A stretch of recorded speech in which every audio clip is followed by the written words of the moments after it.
ክርስቶስ ተንሥአ እሙታን በአብይ ኃይሎ ስልጣን አሰሮ ለሰይጣን አጋዞ ለአዳም ሰላም እምይእዜሰ ኮነ ፍስሐ ወሰላም።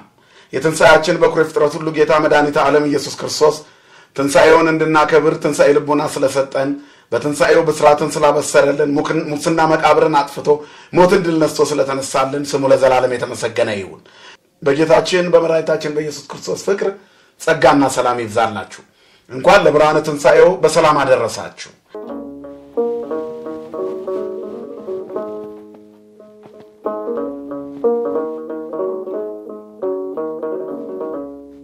እንግዲህ እቺን 50ንም ቀን ሙሉ በትንሣኤው ደስ ስለሚለን የክርስቶስን ትንሣኤ በደስታችን እንገልጣለን።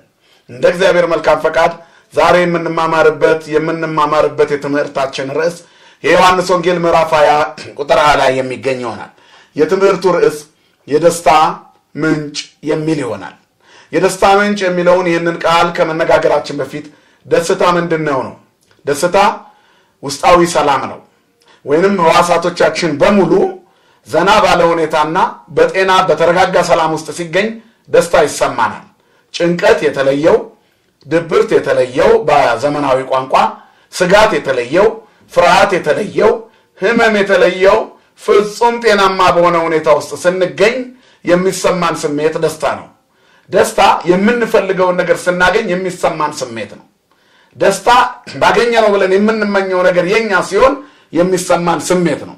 ደስታ ልንደርስ የምንፈልግበት ደረጃ ላይ በስኬት ስንደርስ የሚሰማን ስሜት ማለት ነው። ህልማችንን ስንኖረው የሚሰማን፣ ህልማችንን ስንደርስበት የሚሰማን ስሜት ደስታ ይባላል። ታዲያ የደስታ በመንፈሳዊና በዓለማዊ እይታ በሁለት መንገድ ይተረጎማል። ሁለት አይነት ደስታ አለ። ስጋዊ ደስታ አለ፣ መንፈሳዊ ደስታ አለ። ወደ መንፈሳዊ ደስታ ከመምጣታችን በፊት ስጋዊ ደስታ ምን እንደሆነ እንዳያለን። ስጋዊ ደስታ ጅምሩ ወሰኑ በዓለም ብቻ የሚፈጸም ነው። ምድራዊ ምኞት ነው። ዶክተር መሆን እንፈልግ ይሆናል። ዶክተር በመሆናችን እንደሰት ይሆናል። ዶክተር ከሆንን በኋላ ደግሞ ምናልባት ለበሽተኞች የማንራራ ከሆነ፣ ክፋት የምንሰራ ከሆነ፣ የምንጠላው ሰው ሲሰቃይ እያየን ደስ የሚለን ከሆነ የደስታ ነው ለኛ፣ ግን ምድራዊ ነው ማለት ነው። ነገር ግን ሐኪሞች ሆነን በሕክምና ስራችን በሙያችን በጎ ተግባር ካደረግንበትና በዛ የምንደሰት ከሆነ ደስታው ወሰኑ በዓለም ብቻ ያልሆነ የሚሻገር ይሆናል ማለት ነው። ስለዚህ ደስታ ስጋዊ ነው የሚባለው ምድር ላይ በተመረኮዘና እግዚአብሔርን ደስ በማያሰኝ መንገድ ላይ ሰዎች ሊያገኙት ሲጥሩ ደስታ ስጋዊ ወይንም ምድራዊ ደስታ ይባላል። ይህንን ደስታ ማን ተደስቶታል ብንል በዚህ በትምህርታችን ዙሪያ እንኳን የዓርብ ዕለቱ ደስታ ውስጣዊ የሆነ የአይሁድ ደስታ ነገር ግን ስጋዊ የሆነ መንፈሳዊ አይደለ ደስታ ነው። ምድራዊ የሆነ ሰማያዊ አይደለ ደስታ ነው። ስለዚህ ምድራዊ የሆነውን ደስታ አይሁድ ተደስተውታል። ይሰቀል ብለዋል። መድኃኒታቸውን እንግደለው ብለዋል። ወስነዋል። ሮብ ከወሰኑ ጀምሮ እስከ ዓርብ ልባቸው ተንጠልጥላ ነበር። ተይዞም ሲገረፍ እስከሚሞት ድረስ ልባቸው ተንጠልጥላ ነበር። ታዲያ ዓርብ ዕለት በመስቀል ላይ ውሎ እሱ እነዚያን ድምጾች ሲያሰማ እነሱ ግን ደስ ብሏቸው ሲያላግጡ ነበር። ይሄ ስጋዊ ምድራዊ ኃጢአታዊ ደስታ ይባላል። ስለዚህ የዓርብ ቀን ደስታ እግዚአብሔር በዓርብ ቀኑ ሁኔታ የተደሰቱ ሰዎችን በሙሉ ልቦና ይስጥልን። ሌላኛው ደስታ አለ። ለምሳሌ ሰው በምድር ላይ የተመኘውን ነገር ሲያገኝ ደስ ይለዋል። ገንዘብ ሲያገኝ የሚደሰት ሰው አለ። ደስታው ግን ጥግ ድረስ የሚደርስ አይደለም። ምድራዊ ደስታ በገንዘባቸው ምክንያት ኃጢአት ሲሰሩ ውለው ኃጢአት ሲሰሩ የሚያድሩ፣ ሰው ሲያስገድሉ ውለው የሚያድሩ፣ በፍርድ ቤት ፍርድ ሲያጓድሉ የሚውሉ በርካታ ሰዎች አሉ። እንደፈለጉ ስላደረጉ ደስ ሊላቸው ይችላል። ግን እንደ ጠዋት ጤዛ ነው ደስታቸው። የሚረግፍ ጤዛ ነው። የሚገደብ ደስታ ነው። ሞት የሚያቆመው ደስታ ነው። ለገሃነመ እሳት የሚዳረግ ስለሆነ ለዘላለም ፊትን የሚያጨፈግግ ስለሆነ ይሄ ደስታ ኃጢአታዊ ደስታ የዲያብሎስ ፈገግታ ይባላል። ስለዚህ የኛውን ደስታ አይደለም። የዚህኛው ደስታ ምንጭ ሰይጣን ነው። ስልጣን ምናልባትም ጥሩ ምግብ የበላን ቀን ደስ ሊለን ይችላል። ምድራዊ ደስታ ነው ይሄ። ስልጣን ፈልገን ሮጠን ድሃ ለመበደል ፍርድ ለማጓደል ስንሮጥበት ሰይጣናዊ ደስታ ይሆናል። ስለዚህ ስጋዊ ደስታ ይለዋወጣል፣ ቅርጽ የለውም፣ ይሰበራል፣ ፍጻሜ ያማረ አይደለም። ስለዚህ ጠጥቶ የሚደሰት ሰው አለ፣ ጥግ የለውም፣ ፍጻሜ የለውም። ደስታው ሲለቀው በጣም ይጸጽታል። በተናገራቸው ንግግሮች፣ ባደረጋቸው ስህተቶች፣ በተሳደባቸው ስድቦች፣ በሰነዘራቸው ቃላቶች፣ በእያንዳንዱ ድርጊቶቹ ሰው ሲነጋ በጣም ያዝናል። በጣም ሰክሮ ያደረሰው ምን ሆኜ ነበር ብሎ እስከ መጠየቅ ይደርሳል። ሲነገረው በሰፈሩን ሲበጠብጥ የገባ ሰካራም አንገቱን ደፍቶ ሽልክ ብሎ ይወጣል። ይህ ስጋዊ ደስታ ይባላል።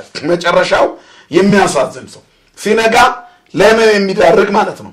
ልክ እንደዚሁ ነው። የዝሙት ጥማት ጫፍ ድረስ አድርሷቸው የሚፈልጉትን ከፈጸሙ በኋላ በጣም የሚያዝኑ ከዲያብሎስ የሆነ ምኞት ያቃጠላቸው አምኖናዊ ደስታ አለ። አምኖን ትዕማርን እህቱን በፍላጎቱ በኃጢአቱ በርኩሰቱ ምክንያት የግል ስሜቱን ፈልጎ አስነወራት። ከክብር ካነሰች በኋላ እስከሚያደርግ ደስታውን ለመፈጸም ፈልጎ ነበር። ከዚያ በኋላ ግን የደረሰበት እዛ መጽሐፍ ላይ ተጽፎ የምናየው ነው። ስለዚህ እነዚህ አይነት ደስታዎች ስጋዊ ወይንም ምድራዊ ደስታ የሚባሉ አሉ። ስለዚህ ሰው በዝሙት በስልጣን በሀብት በዘረኝነት ጊዜው የኔ ነው በማለት የሚያገኛቸው ደስታዎች ሁሉ እንደ ጧት ጤዛ ረጋፊ ናቸው። ዝሙት ሲያልፍ ለሐዘን ይዳርጋል።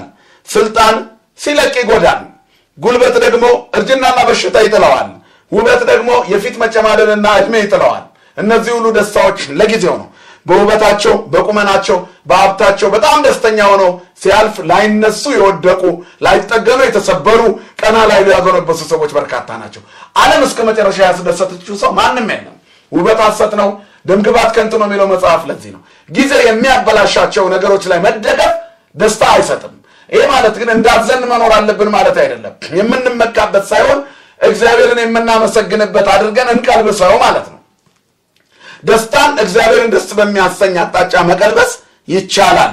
ስለዚህ በውበታቸው የሚሰቃዩ ሰዎች እድሜ ስለሚያሰቃያቸው ማጣት ስለሚያሰቃያቸው ያሳዝናል። በዚህ ምክንያት ውብ በሆነ ጊዜያቸው አበባ በሆነ ዘመናቸው በጉርምስና ወይንም በኮረዳነት ጊዜያቸው የትዳር ጥሪ ሲመጣ በዚያ ምርጫቸው ብዙ ስለሆነ ራሳቸውን ብዙ እንደሚፈልጋቸው ስለሚያስቡ ያን ጊዜ ትዳርን እንቢ ብለው አለፍ ሲል የሚሰቃዩ ሰዎች በርካታ ናቸው። በጉብዝና ወራት ፈጣሪን አስብ ነው የሚለው መጽሐፍ። ጎበዝ በሆንበት ጊዜ መሪያችን እግዚአብሔር፣ እጣችንን የሚያጠና እግዚአብሔር፣ የህይወት አቅጣጫችንን የሚያቀና እግዚአብሔር እንዲሆን እንደመማፀን ያለ ትልቅ በረከት የለም። ለዚህ ጽድቅና በረከት እግዚአብሔር ሁላችንን የሚያድለን። ስለዚህ ስጋዊ ደስታ ግን መራራ ነው መጨረሻው። ፍጻሜው ምድራዊ ስለሆነ በምድር የተወሰነ ደስታ ነው። ደስታም በምድር በዚህ ሁኔታ ካየነው መንፈሳዊ ደስታ ምንድነው ነው? መንፈሳዊ ደስታ ምንጩ እግዚአብሔር ነው። ይህንን ያልንበት ምክንያት የትምህርታችን ርዕስ የዮሐንስ ወንጌል ምዕራፍ 20 ቁጥር 20 ላይ ነው። የጌታ ደቀ መዛሙርት ዓርብ ዕለት ጌታ ከተሰቀለ በኋላ ደጃቸውን ዘግተው አይሁድን ስለፈሩ ተቀምጠው ነበር። ክርስቶስ መጥቶ ሰላም ለእናንተ ይሁን ሲላቸው አዩት። ባዩት ጊዜ ደስ አላቸው ይላል። ደስታቸው ጠፍቶ የነበረው ክርስቶስ በመቃብር ስለነበረ ነው። ደስታቸው እንደገና የመነጨው ደግሞ ከክርስቶስ ነው። የመንፈሳዊ ደስታ ምንጩ እግዚአብሔር ነው። በምድር እንኳን ተረጋግተን ለመኖር የደስታችን ምንጭ እግዚአብሔር መሆን አለበት። ገንዘብ ብናገኝ፣ ሀብት ብናገኝ፣ ስልጣን ብናገኝ፣ የትኛውንም ያህል ስኬት ላይ ብንደርስ ባለቤቱ እግዚአብሔር ከሆነ አንጸጸትበትም፣ አንከፋበትም። የፊት መጨማደድ አያጋጥመንም፣ ስጋት አይገጥመንም። ብንወድቅ የሚያነሳን፣ ብንታሰር የሚፈታን፣ ብንሰበር የሚጠግነን እግዚአብሔር የደስታችን ምንጭ ይሁን። የትውልድ ሁሉ የደስታ ምንጭ እግዚአብሔር ነው። ስሙ ለዘላለም የተመሰገነ ይሁን። ስለዚህ ምንጩ እግዚአብሔር ነው። በሃይማኖት የሚጀምር እስከ የሌለው ደስታ ፍጻሜው ያማረ የሚሆነው መንፈሳዊ ደስታ ነው ማለት ነው። የእግዚአብሔርን ፈቃድ የምናገኘው ደስታ ይሄ ነው። የውስጥ ስሜታችን ህዋሳቶቻችን በበጎ ነገር ሲቀኑ፣ ሙሉ ቀን የቀን ስራ ሲሰራ የዋለ ሰው የእግዚአብሔርን ቤት ሲያገለግል ከዋለ በኋላ ደክሞት ሲመለስ ደስ ብሎት ነው የሚመለሰው እንጂ ዙር አይመለስም። አክፍለን 3 ቀን ሙሉ ጾመን ትንሣኤ ከሌለ አመነ ሲባል ከበሮ ሲመታ የምናሰማው እልልታ ረሃባችን ምክንያት ስላለው ነው። ማንም ሰው ያንን ያህል ጊዜ ጾሞ ደስ አይለውም። እኛ ግን ደስ ይለናል። ወምድርን ትገብር ፋሲካ ሲባል ሁሉን ደስ ይለናል። በአፋችን አልዞረም። እንግዲህ ከዓርብ ጀምሮ ያከፈልናለን፣ እንደገና ደግሞ ከዓርብ ማታ ጀምሮ ላይ ያልቀመስናለን። ሰው በየአቅሙ ነው። ዓርብን ጨምሮ ከሐሙስ ማታ ጀምሮ የሚያከፍላለ፣ ከዓርብ ማታ ደግሞ የሚያከፍላለ። በዚህ ውስጥ ያሉት ሁለቱም ግን አትለዩአቸውም። ቤተ መቅደስ ውስጥ ሁሉም ፊታቸው አንድ አይነት ነው። ምክንያቱም የደስታቸው ምንጭ ክርስቶስ ስለሆነ። እግዚአብሔር ፊትን ያበራል። እግዚአብሔር ልዑል ይባርክ ይላል መጽሐፍ። ወይንም አባቶቻችን ሲባረኩ ልዑል እግዚአብሔር ይባርክ ወይ አብርህ ገጹ ለአለከ ይላሉ። ልዑል እግዚአብሔር ይባርክ ፊቱንም በአንተ ላይ ያብራ። የደስታ ምንጭ እግዚአብሔር ያስደስት ማለት ነው። ልብን በሐሴት የሚሞላ የደስታችን ምንጭ፣ ስኬታችን፣ ልምላሜያችን፣ ኃይላችን፣ ሀብታችን፣ በረከታችን ክርስቶስ ነው። ስሙ የተመሰገነ ይሁን። ደቀ መዛሙርቱ በጣም ተጨንቀው ነበር። ፊታቸው ጨፍግጎ ነበር፣ አዝነው ነበር። ጌታን ሲያዩት ደስ አላቸው። ስለዚህ ምእመናን የደስታችን ምንጭ እግዚአብሔር ነው። እግዚአብሔርን ስናየው ደስ ይበላናል። እግዚአብሔርን እንየው። ሰው ፊቱ የጨፈገገው እግዚአብሔር ስለጠፋበት ነው። ኖሮን ገንዘብ ይዘው ሀብት ይዘው ውድ የሆነ መኪና ላይ ተቀምጠው ፈክተው የሚሄዱ ሰዎች ጠፍተዋል። ስልጣን ይዘው የተለያዩ ወንበሮች ላይ ተቀምጠው ፈላጭ ቆራጭ ፈራጅ ሆነው ነገር ግን ፊታቸው የጨፈገጉ ሰዎች በርካታ ናቸው። በእውቀት ደረጃ 4፣ 5፣ 6 ዲግሪ ይዘው ዶክተሮች ተብለው ፕሮፌሰር ተብለው ደስ ሳይላቸው የሚሉ ሰዎች አሉ። ሲጋራ ከእጃቸው ሳይለይ ሙሉ ቀን እንደጨሱ እንደነደዱ የሚውሉ ሰዎች አሉ። የምሁርነት መለያው ሲጋራ እስከሚመስል ድረስ 7 እና 8 ትልልቅ መኪናዎቻቸው ገንዘብ እያስገቡ 10 እና 12 ደረጃ ያለው ፎቅ ይዘው እነሱ ግን አንድ ጠባብ ቤት ጎጆ ውስጥ ጫማቸውን አውልቀው ሺሻና ጫት ላይ ተንደቅድቀው የሚውሉ ሰዎች አሉ። ደስታ የሌላቸው ሰዎች። እነዚህ ሁሉ ሰዎች እግዚአብሔር ያጠራቸው ዓለም ይሞላችላቸው ናቸው። ሁሉም ነገር ሲቀነስ እግዚአብሔር ምንም ነገር ሲጨመር እግዚአብሔር ሁሉም ነገር ይላሉ። ያለ እግዚአብሔር ሕይወት ባዶ ናት። ከእግዚአብሔር ጋር ግን ባዶነት ሙሉ ነው። ኢሳይያስ 10:23 ላይ የሰራዊት ጌታ እግዚአብሔሩ በምድር ሁሉ መካከል ያለቀና የተቆረጠ ነገርን እንደገና ይቀጥላል ይላል። የተቆረጠ የሚቀጥል ባዶነትን የሚሞላ የደስታ ምንጭ እግዚአብሔር ብቻ ነው። ስለዚህ ደስታቸው ተቆርጦ ነበር። ህብስት ሲያበረክት ደስተኞች ነበሩ። ባህር ላይ ሲራመድ በሞገስ አይተውት ደስተኞች ነበሩ። ማዕበሉን ጸጥ ሲያደርግላቸው ደቀ መዛሙርቱ ደስተኞች ነበሩ። ለምጻሞችን ሲያነጻ ሲያዩ ደስተኞች ነበሩ። የ4 ቀን ሬሳ አልዓዛርን ሲያስነሳ አጠገቡ ጋር ሆነው አይተው በሱ ኮርተው ተመክተውበት ደስተኞች ነበሩ። በናይን ከተማ የምትሄደዋን ሴት ቃሬዛውን ነክቶ ሙት ልጇን ሲያስነሳላት ፊቷ ሲፈካ ሲያዩ የእነሱን ፊት ፈክተው ደስተኞች ነበሩ። ዘውሩ ተወልደን ግንባሩን አይኑን ግንባር የነበረውን ሰው በጭቃ አይኑን ስሎለት ሲያበራለት ደስተኞች ነበሩ። አሁን ያ ሁሉ ቀረ። የፈወሱ እጆች በቀኖት ተቸነከሩ። እነሱ ጋራ በኢየሩሳሌምና በዙሪያዎቹ የተመላለሱ እግሮች በችንካር ተመቱ። ያ ፍቅርን የሚናገር አንደበት ኤሎሄ ኤሎሄ ሲል ሰሙት። የብዙዎችን ሕመም ያሳረፈ እግዚአብሔር አሞት ሲጮህ ሰሙት። ደስታቸው ራቀ። በመጨረሻ ከዚህ ሁሉ በኋላ ድል አድራጊው ጌታ ሞትን ድል ነስቶ ሰላም ለእናንተ ይሁን ሲላቸው ደስ አላቸው። የኛ ደስታ ምንድነው ምእመናን? ቤተ መቅደሱ ሲሞላ ነው ደስ የሚለን። በቅዳሴ መቅደሱ ሲሞላ አስቀዳሹ ሲጨምር ፊታቸው የሚጨፈግግ ስንት ሰዎች አሉ። የወራይለት መቅደሱ ሙሉ ሆኖ የልደታ ቀን መንገዱ ተዘግቶ ለምን መንገድ ተዘጋ የሚሉ ፊታቸው የጨፈገገ የዲያብሎስ ሰዎች አሉ። ደስ ሊላቸው ይገባ ነበረ። ዳዊት አንሰ በጽድቅ ሬ ይገጸከ እኔ ግን በጽድቅ ፊትህን አያለሁ ካለ በኋላ ወጸግብ በርዕየ ስብሐቲከ ክብርህን ሳይጠግባለሁ። አያችሁ፣ 4ቱም ማዕዘን ሞልቶ መንገድ የጠፋው የእግዚአብሔር ሰው ስለበዛ ነው። እግዚአብሔር የሚል እመቤታችንን የሚፈልግ የእግዚአብሔር እናት ዛሬ ተወልዳለች ብሎ ግንቦት 1 ሜክሲኮ ተጨናንቃ ነበር። ልክ እንደ አይሁድ የዲያብሎስ ጭፍሮች ከፋችሁ። ዓርብ የተደሰቱ አይሁድ እሑድ ዕለት በጣም አዘኑ፣ አንገታቸውን ደፉ። ምክንያቱም ትንሣኤውን ደግሞ ደቀ መዛሙርቱ አልተናገሩም። የቀጠሯቸው ዘበኞች ተነስቷል ብሎ መጥተው ነገሯቸው፣ አከተመ። ዓለም የምትሰጥ ደስታ አንገት የሚያስደፋ ሐዘን የሚያመጣ ነው። ለዘላለም የሚቆለምም ነው። ማን ነው በመጠጥ እስከ መጨረሻ ደስ ያለው? ሳምባው ያልፈረሰ ማን ነው? አንገቱን ደፍቶ ያልቀረ ማን አለ? በሱሰኝነት የቁማር ሱሰኛ ሆኖ ቆይቶ ቤቱን ገንዘቡን ትዳሩን ሸጦ በትኖ ፈርሶ ባዶውን ቀርቶ አንገቱን ያልደፋ ማን አለ? ይሄን ያህል ሚሊዮን ብር ቆጥሬ ያውቃለሁ እያለ የሚለምን የኔ ቢጤ አላጋጠማችሁ? ሸራተን ከፍያ ድሬ ነበር የሚል የኔ ቢጤ የዳቦ ቁራሽ አጥቶ አጋጥሟችሁ አያውቅም? አያችሁ፣ በዚህ ሁሉ መንገድ ውስጥ ደስታው ስጋዊ ስለነበረ ተነጥቋል። ዓለም ትነጥቃለች ሰጣ።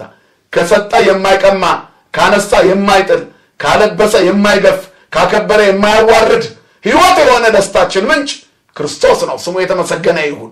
ስለዚህ ስለሚያውቁት ደግነቱን ደጉ አምላካቸውን ሲያዩት ደስ አላቸው። ያጋንንትን ኃይል ድል የሚያደርጉበት ታላቁ ስም ክርስቶስ መመኪያቸው አምላካቸው መስቀሉን ይዘው ሰይጣን እየገሰጹ ሊኖሩበት የሚመኩበት እርሱን ሲያዩት ደስ አላቸው። በባህሩ ላይ በሞገስ መጥቶ አረፋውን ገመገሙን ማይበሉን ድል አድርጎ ጴጥሮስ ሊሰምጥ ሲል ጎትቶ መርከቡ ላይ ሲወጣ አምላክ ነህ ብሎ የሰገዱለት አምላካቸው በተዘጋ ደጅ ውስጥ ገብቶ ሲያዩት ደስ አላቸው። በምንድነው እየተደሰታችሁ ያላችሁ? ትንሣኤውን በማስቀደስ በመቁረብ በመዘመር ወይስ በመጨፈርና በማምሸት?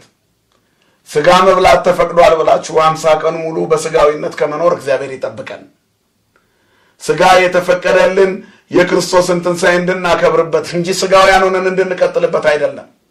መንፈሳዊነታችንን የሚያናጋ በዓል እንዳይኖር ነው። ታዲያ ለምን አክፍለን ጾም አስቀደስን? ቢቀርስ ዝም ብለን አንበለው። ስለዚህ ደስታችን ሊሆን የሚገባው እግዚአብሔርን በማየት ነው። እግዚአብሔርን በማየት ነፍስ ደስ ይላታል። ስለዚህ እግዚአብሔርን በማየቱ ደስ የሚለው ክርስቲያን ከቤተ መቅደስ አይጠፋም። የእግዚአብሔር ደስታ ይሄ ነው። ስለዚህ ሰው በምን ደስ ይለዋል? በኃጢአት ደስ ይለዋል። ክርስቲያን ግን በምን ደስ ይለዋል? ክርስቲያን የሆነ ሰው በጽድቅ ደስ ይለዋል። እኔ በጽድቅ ፊቴን አያለሁ፣ መቅደስ ሲሞላ ያለው እግዚአብሔር ደስ ሲለው ማየት ደስታ ነው። መዝሙረኛው ዳዊት ብሏል፣ አተሳልክዎ ለእግዚአብሔር ወኪያ አስስ። እግዚአብሔርን አንዲት ነገር ለመልኩት እርሷንም እሻለሁ ከመሄድር ቤቶ ለእግዚአብሔር በኩሉ መዋዕለ ሕይወቴ፣ በቤቱ ለዘላለም እኖር ዘንድ ወከመ ያርአየኒ ዘያሰምሮ ለእግዚአብሔር፣ እርሱንም ደስ የሚያሰኘውን ነገር አይዘን ይላል። ስለዚህ ክርስቲያኖች እግዚአብሔርን ደስ የሚያሰኘውን ነገር በማየት ደስ ይበለን። የእሱ ደስታ ደግሞ የእኛ መለወጥ ነው። ልጆቼ በእውነት እንዲሄዱ ከማየት የሚበልጥ ደስታ የለኝም ይላል። በጣም እጅግ ደስ የሚል መልእክት የዮሐንስ መልእክት 3ኛ ዮሐንስ መልእክት ቁጥር 4 ልጆቼ በእውነት እንዲሄዱ ከማየት ከመስማት ይልቅ የሚበልጥ ደስታ የለኝም አለ ዮሐንስ ወንጌላዊ። የሐዋርያት ደስታቸው የጌታ ደስታ ነው። የእኛስ ደስታ ምንድን ነው? የጠፉ በጎች ሲመለሱ ደስ ይበለን። ጫት የሚቀመው ሰው ሲጠፋ ደስ ይበለን። በዝሙትና በክፋት የተመላለሰ ሰው መቅደሱ ሲገባ ደስ ይበለን። ያላመነች ነፍስ በክርስቶስ አምና ወደ መቅደስ ስትገባ ደስ ይበለን። በእግዚአብሔር ቤት ውስጥ የጠፉ በጎች ሲመላለሱ ተመልሰው ስናይ ደስ ይበለን። የተራቡ ነፍሳት ከእግዚአብሔር ሲጠግቡ ስናይ ደስ ይበለን። የተወጋ ጎኑን የተቸነከረ እጆቹን ሲያዩት ደስ አላቸው። ቁስሉ የደስታቸው ምንጭ ሆነ። ምክንያቱም የፍቅር ምልክት ስለሆነ ከዚህ በፊት ብለናል። ስለዚህ በዚህ ደስ ይለናል። እግዚአብሔርስ በምን ደስ ይለዋል? በማመናችን።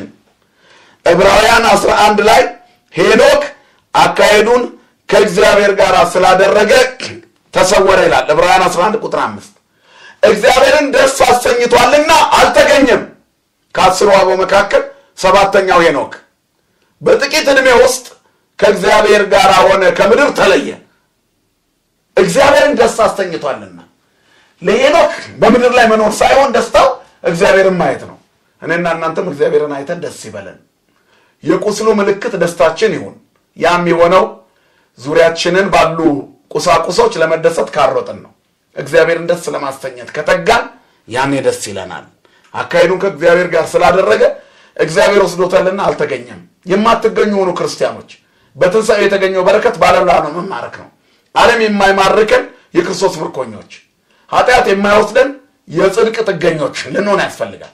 የቅድስና መንገድ የሳበን ፍቅሩ የማረከን ሳያቆስል ቆስሎ የማረከንን እግዚአብሔርን ለዘላለም በፍቅር የተጣበቅነው ሆነን እንድንኖር ያን ጊዜ ስንኖር ያን ጊዜ ደስታ በፊታችን ላይ ይበራል። እግዚአብሔርን ፊቱን በእኛ ላይ ያበራል። ስለዚህ በእምነት በምግባር ደስ እናሰኘዋለን። እኛም በጎ ሰርተን የአምላካችንን ፊት ስናይ አምላካችን በእኛ ደስ ይለዋል። አይተነው ደስ እንዲለን አምላካችን እግዚአብሔር ይርዳን። በሰማነው ቃል ይባርከን። በሰላም በሕይወት በፍቅር በስምምነት ይጠብቀን። የደስታችን ምንጭ ክርስቶስ በተዘጋ ቤት ገብቶ የጨፈገገ ፊታቸውን እንዳፈካ ሁሉ በሕመም የጨፈገገ ፊታችንን፣ አንገት የደፋ የተቆለመመ አንገታችንን፣ በፍትህ ማጣት ምክንያት የታሰርንበትን የወደቅንበት ቦታ ላይ ባለንበት ሐዘናችንን፣ በእያንዳንዱ ውስብስብ ችግር ውስጥ የገባነውን ሁሉ ሐዘናችንን አስወግዶ ሕመማችንን አስወግዶ ጭንቀታችንን አርቆ ቀና ብለን እንድንሄድ የደስታችን ምንጭ ክርስቶስ ፊቱን ያብራልን። ይቆየን።